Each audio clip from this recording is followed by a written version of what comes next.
Hi students, welcome to TP Chennai. In the video, we will vocabulary some important words. Avaricious and voracious. ரெண்டு word ஒரே மாதிரி ரைமிங்காக இருக்குது. avaricious and voracious ரெண்டுக்குமே meaning ஒன்று தான். But அதுக்கிட்ட உள்ள சின்ன டிஃப்ரென்ஸ் என்ன அப்படிங்கிறத நம்ம இதில் பார்க்கணும். avariciousனால் என்ன அர்த்தம்? showing an extremely strong wish to get or keep money or possessions. சில பேருக்கு எப்படின்னா ரொம்ப ஆசை, அதாவது ஆசையாக இருப்பாங்க, அது சில பேர் ரொம்ப பேராசையாக இருப்பாங்க. பேராசைக்கு நம்மளுக்கு வேர்டு என்னென்னு தெரியும், greedy அப்படின்ற வேர்டு நம்ம சொல்லுவோம் இல்லையா? அது வந்து ஒரு காமன்லி யூஸ்டு வேர்டு. அவாரிசஸ்லாம் வந்து ரொம்ப ரேர்லி யூஸ்டு வேர்டு. ஆனால் எக்ஸாமுக்கு நமக்கு வந்து தேவையானது வந்து நிறைய ஃபார்மல் வேர்ட்ஸ் தான் தேவைப்படுது.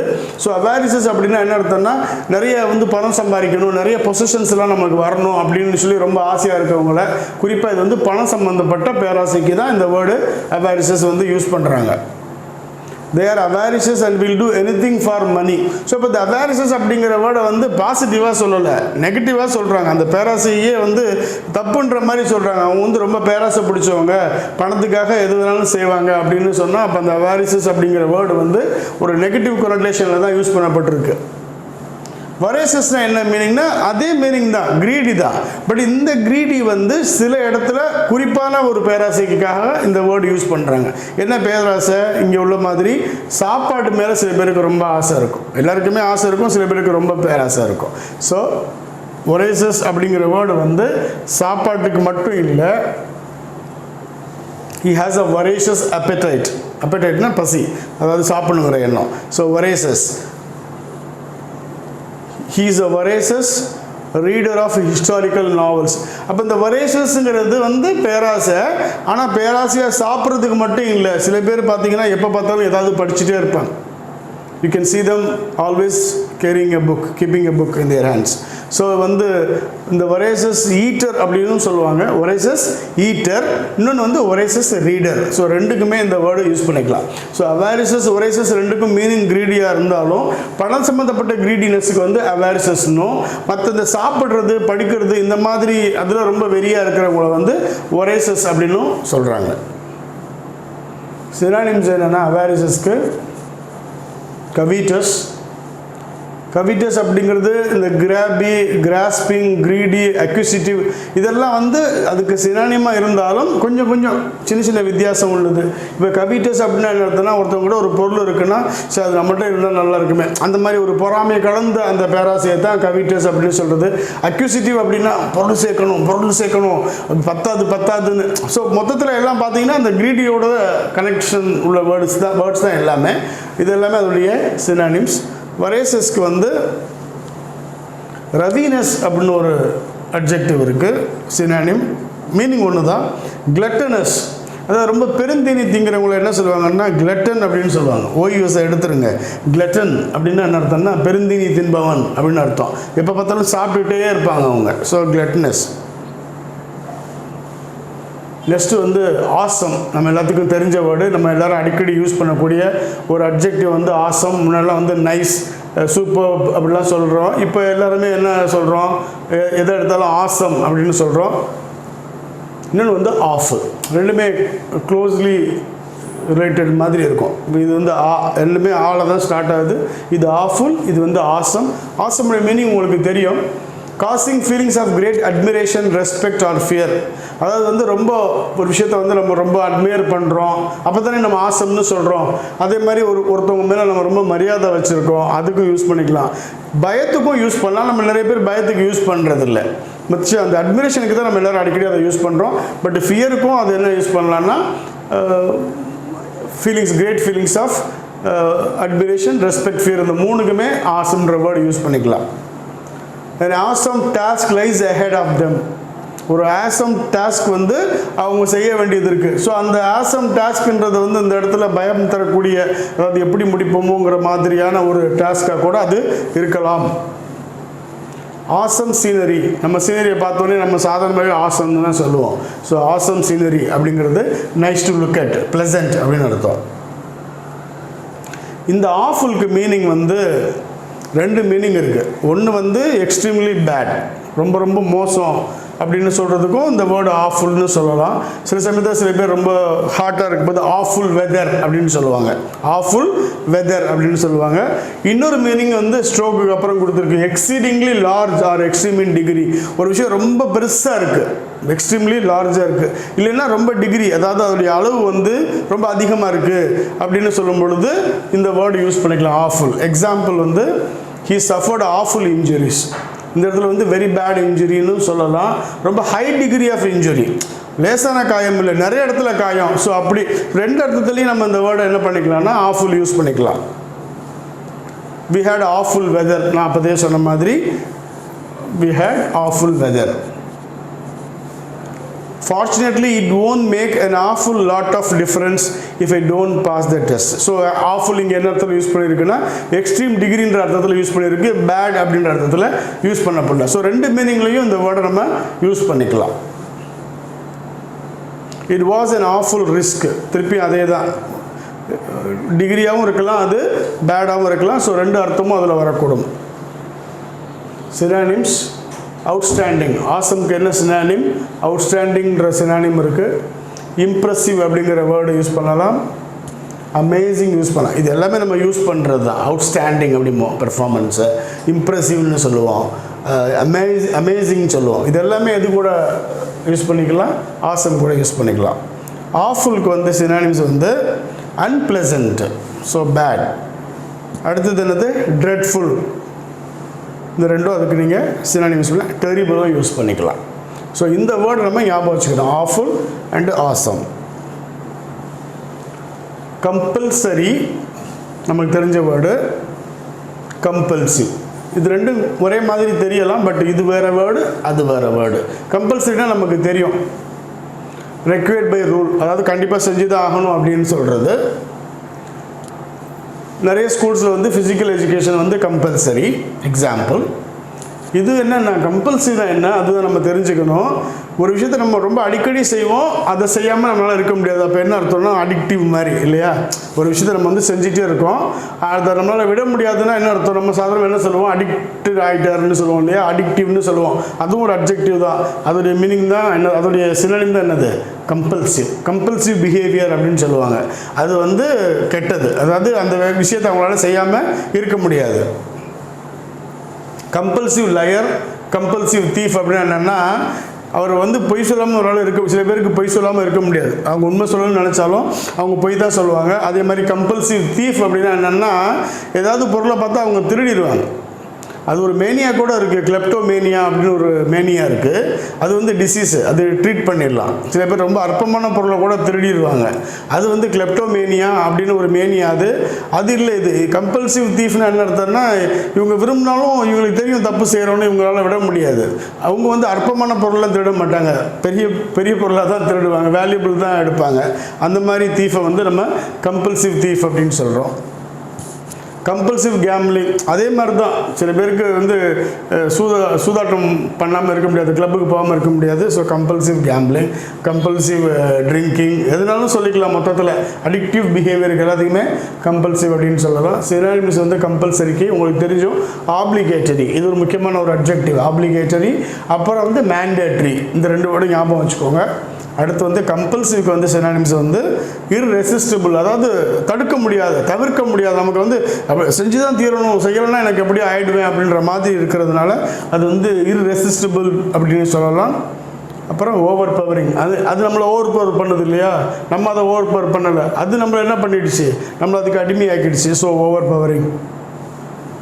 அடுத்து வந்து அப்ரைஸ் அண்டு அப்ரைஸ் ரெண்டும் ஒரே மாதிரி தான் ப்ரொனன்சியேஷன் இருக்கும், வித்தியாசம் ஸ்பெல்லிங்கில் மட்டும்தான். ஒரு ஏ இங்கே எக்ஸ்ட்ரா இருக்குது, ஐஎஸ்சிக்கு முன்னாடி என்ன இருக்குது இல்லையா. அப்ரைஸ், ஃபஸ்ட் அப்ரைஸ் உடைய மீனிங் என்னென்னா இன்ஃபார்ம் சம்படி ஆஃப் சம்திங். ஒருத்தவங்களுக்கு ஒரு விஷயத்தை வந்து தகவல் தெரிவிக்கிறது. நம்ம வந்து யாருக்காவது ஒரு தகவல் சொல்லணும்னா இன்ஃபார்ம் பண்ணிட்டு தான் நம்ம சொல்லுவோமே ஒழிய நம்ம வந்து அப்ரைஸ் பண்ணிட்டோம் அப்படிலாம் சொல்ல மாட்டோம். இது வந்து ஒரு ஃபார்மலான வேர்டு. இப்போ வந்து உதாரணத்துக்கு வந்து இப்போ சிஎம் இருக்கார், சிஎம் வந்து என்ன பண்ணுவார், அப்பப்போ பீரியாடிக்கலி கவர்னர்கிட்ட போய் அப்டேட் பண்ணுவார், ஸ்டேட்டுடைய நிலைமையை பற்றி என்ன பண்ணுறோம் அப்படிங்கிறத வந்து. அது வந்து ஒரு ஆப்ளிகேஷன் மாதிரி, அது வந்து கவர்னருக்கு வந்து அப்ரைஸ் பண்ணணும் அப்படின்னு சொல்லுவாங்க. அது வந்து வெறுமனே ஒரு சின்ன தகவல் கொடுக்குறது தான் நம்ம இன்ஃபார்ம்னு சொல்கிறோம். சொல்கிறது, ஒரு முக்கியமான தகவலை வந்து ஷேர் பண்ணுறது, வந்து அவேர் பண்ண வைக்கிறது வந்து அப்ரைஸ் அப்படின்னு யூஸ் பண்ணுவாங்க. The parents were apprised of their sons' injuries. பசங்களுக்கு வந்து இன்ஜுரி ஆயிடுச்சுன்றதை வந்து பேரண்ட்ஸுக்கு வந்து இன்ஃபார்ம் பண்ணியாச்சு. அப்ரைஸுங்கிற வேர்ப் யூஸ் பண்ணும்போது ஞாபகம் வச்சுக்கோங்க, ஆஃப் யூஸ் பண்ணுவாங்க. வேர்போட ப்ரிப்போசிஷன் என்ன வரணும்? ஆஃப் வரணும். அடுத்த example, the president has been apprised of the situation அப்படின்னு கொடுத்துருக்கு. நான் சொன்ன மாதிரி கவர்னரை சிஎம் அப்ரைஸ் பண்ணுற மாதிரி பிரசிடென்ட்டை வந்து யார் பண்ணியிருக்கா? சிச்சுவேஷனை பற்றி யாரோ அப்ரைஸ் பண்ணியிருக்காங்க. பாசிவ் வாய்ஸில் இருக்குது. அடுத்து என்ன அப்ரைஸ்? இந்த வேர்டோடைய மீனிங் என்னென்னா எவாலுவேட் பண்ணுறது, மதிப்பீடு செய்கிறது, எஸ்டிமேட் பண்ணுறது. எதை பற்றி? ஒரு பொருளுடைய குவாலிட்டி என்ன, இல்லை ஒரு ஆளுடைய எபிலிட்டி என்ன, அதோடைய தூரம் எந்த அளவுக்கு அது இது பண்ணிக்கலாம், முக்கியத்துவம் என்ன அப்படிங்கிறத வந்து மதிப்பீடு செய்கிறது தான் இந்த அப்ரைஸ்ன்னு சொல்கிறாங்க. ரெண்டு வேர்டுகள் என்ன வித்தியாசம்? ஒரு ஏ தான் வித்தியாசம். இந்த ஏயை வந்து நீங்கள் அசஸ்மெண்ட்ன்ற வேர்டில் ஞாபகம் வச்சுக்கோங்க. அசஸ் பண்ணுறதுனாலும் மதிப்பீடு செய்கிறது தான். I will have the family jewels appraised அப்படின்னு ஒருத்தர் சொல்கிறார், பை அ ப்ரொஃபஷனல். அப்போ இந்த இடத்துல அப்ரைஸ்னால் என்ன அர்த்தம்னா, நான் அந்த ஜுவல்ஸ் எல்லாம் எவ்வளோ ஒர்த்து அப்படிங்கிறத வந்து ஒரு ஆளை வச்சு நான் அப்ரைஸ் பண்ணிக்கிறேன். இந்த ஜுவல்ஸ் எல்லாம் மதிப்பீடு செய்கிறவங்கள என்ன சொல்லுவாங்க? பேங்க்லலாம் இருப்பாங்க நிறைய பேர். ஜுவல்ஸ் நம்ம வந்து கொண்டு சில பேர் வந்து பேங்க்கில் வந்து லோன் வாங்குறதுக்காக ஜுவல்ஸ் கொண்டே வைப்பாங்க இல்லையா? அந்த ஜுவல்ஸோடைய வேல்யூ என்னென்னு எஸ்டிமேட் பண்ணுறது, அசஸ் பண்ணுறது ஆளுக்கு பேர் என்னென்னா அப்ரைசர் அப்படின்னு சொல்கிறது. இஆர் அப்ரைசர் அப்படின்னு சொல்கிறது. அந்த நவுன் வந்து அப்ரைசல், ஏஎல் போடணும். அப்ரைசல் எஸ்ஏஎல் போட்டால் அப்ரைசல் அப்படின்னு சொல்லுவாங்க. அப்போ வந்து அவர் அப்ரைஸ் பண்ணுறதுன்னா என்ன அர்த்தம்னா, வேல்யூவை வந்து எஸ்டிமேட் பண்ணுறாரு, அசஸ் பண்ணுறாரு அப்படின்னு அர்த்தம். அந்த அப்ரைஸுக்கு சினானிம் என்னென்னா அட்வைஸ். அது அட்வைஸ்னால் அறிவுரை சொல்லுதல் அப்படின்ற அர்த்தமும் இருக்கிறதுக்கு, தகவல் தெரிவித்தல்ன்ற அர்த்தமும் இருக்குது. நோட்டிஃபை. இதுக்கு இந்த வேர்புக்கு என்ன சினானிம்? அசஸ். நான் சொன்னேன் இல்லையா, இந்த வேர்டுக்கு இந்த வேர்டுக்கு இடையில எப்படி நம்ம ஸ்பெல்லிங் ஞாபகம் வச்சுக்கிறது, மீனிங் ஞாபகம் வச்சுக்கிறது. அந்த ஏ தான் எக்ஸ்ட்ரா. ஏ ஸ்டாண்ட்ஸ் ஃபார் அசஸ்மெண்ட்டுன்னு ஞாபகம் வச்சுக்கோங்க. இவாலுவேட் மதிப்பீடு செய்கிறது. So estimate, evaluate, assess, appraise இது எல்லாமே சினானிம்ஸ். ஓகே. ஃபாஸ்டிடியஸ் அப்படின்ற வேர்டு வந்து ஒரு அட்ஜெக்டிவ். மெட்டிகுலஸ் அப்படிங்கிறதும் ஒரு அட்ஜெக்டிவ். இந்த ரெண்டு வேர்டுக்கு இடையில் there is something in common. ரெண்டுக்கு இடையில் உள்ள வித்தியாசம் என்ன அப்படின்றதை நம்ம இப்போ பார்க்கணும். fastidious அப்படின்னா என்ன அர்த்தம்னா, giving too much attention to small details and wanting everything to be correct and perfect. அதாவது வந்து ரொம்ப அட்டென்ஷன் கொடுக்கறது, இதெல்லாம் எனக்கு இப்படி இருக்கணும் அப்படி இருக்கணும் அந்த மாதிரி ரொம்ப ஃபஸ்ஸியாக இருக்கிறது, இது இப்படி இருந்தால் தான் சரியாக இருக்கும்.